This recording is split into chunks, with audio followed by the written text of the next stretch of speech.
I enjoy working on my house and I enjoy sharing the progress with all of you. So for those of you that are new, we bought a 100-year-old house last summer and we're trying to restore as much as possible ourselves for two reasons. Number one, money, obviously. And the other one is because our house has beautiful original features that when you hire out renovations, they just tend to destroy everything, toss it out and replace it by something new when it's absolutely not necessary to create all that garbage. So let me show you the progress that we've made since the last update that I made. Our basement and foundation walls were in really rough shape and we needed to fix that as fast as possible. It smelled moldy in the basement, so the first thing we had to do is remove all the wood paneling and built-in closets so we could expose the actual foundation walls where the mold was growing. The previous owners had even covered some windows with the wood paneling. Like, what? As if anybody wanted less light in a basement. Then, once we removed all the paneling, we had to bring it all to the Eco Center, which took a couple of drives because, well, I just have a regular Toyota and not a construction truck. Then we started scratching off all the mold and cleaning the walls, vacuuming everything we scratched off with a special shop vac with HEPA filter. After that, we were able to refinish the foundation walls from the inside again with fresh concrete. My dad and his wife came last fall for 3 weeks to help me with all of this work. I don't know how I would have done it without them. Obviously, this mold problem was caused by a humidity issue that couldn't be remedied only from the inside, so we fixed the problem at the root, which is outside.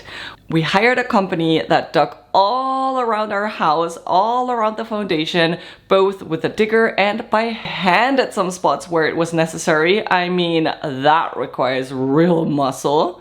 To both replace our 100-year-old water line and sewer pipe, and to lay French drains and insulate and waterproof our foundation walls from the outside. After that, we filled out the hole with exclusively gravel instead of soil to add an extra layer of protection against any water or humidity sitting next to our foundation walls. During this process, they had to remove one of my front porch columns because it was in danger of falling over and hitting someone on the head while working on the insulation. Thankfully, the column was mostly decorative and not structural.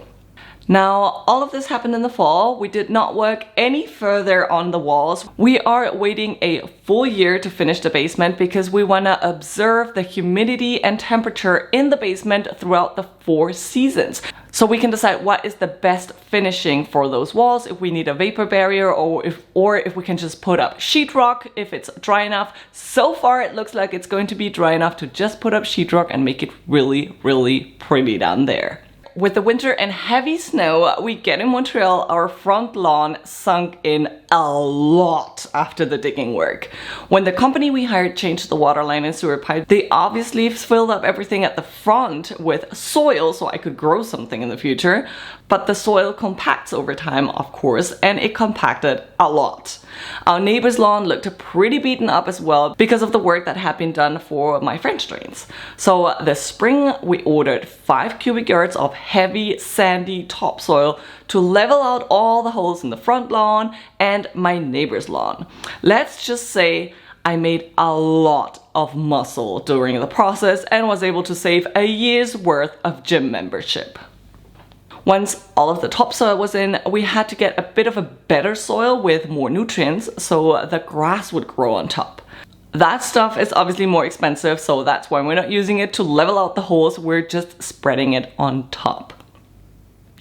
And once all the high quality soil was spread out, it was time to sow some grass seed. Professionals use a heavy roller, like a machine, to press the seeds into the soil.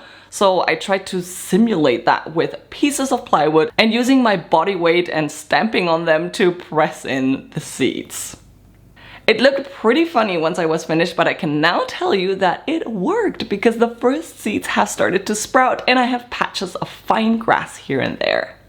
Once all of that was done, I started to rebuild the brick column we had to take down in the fall.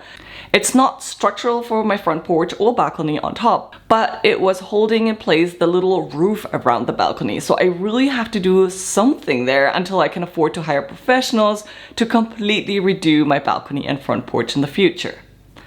I first dug out about 2 feet of soil in the corner, then lined the hole with a little plywood and mixed some concrete to pour it in and create somewhat of a foundation for my column. Then I started laying the bricks using the old original bricks from that old column that are all different sizes and some are a bit wonky, let's say. Usually you would start with a column and build everything around that, but I'm having to build a column that will fit into the hole of the porch, so that'll be quite a challenge. I had to abort this project about midway because my planting soil for my vegetable garden got delivered. I built a simple raised garden bed box with just plain cedar wood that I got from the hardware store. We removed all grass rests and roots from the area where we wanted the bed to go. Then I laid down some weed barrier just in case and filled the area with high quality planting soil. Then I returned the box to its space and leveled it, and then it was time to shovel and drag soil again to fill it up. Thankfully, my kids helped quite a bit with that job.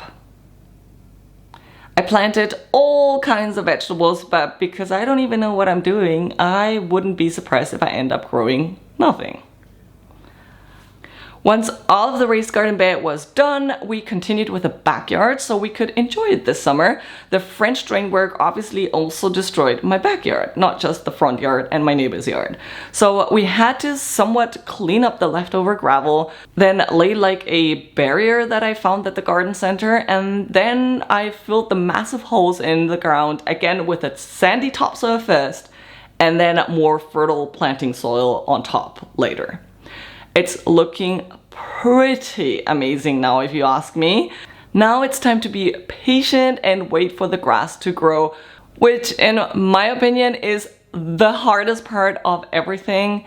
And I guess in the fall, maybe I'll have another renovation update or house update. I hope you enjoyed this video. I hope you enjoyed this update. I hope you enjoy watching the progress on the house as much as I do. And I'll see you very soon. Bye.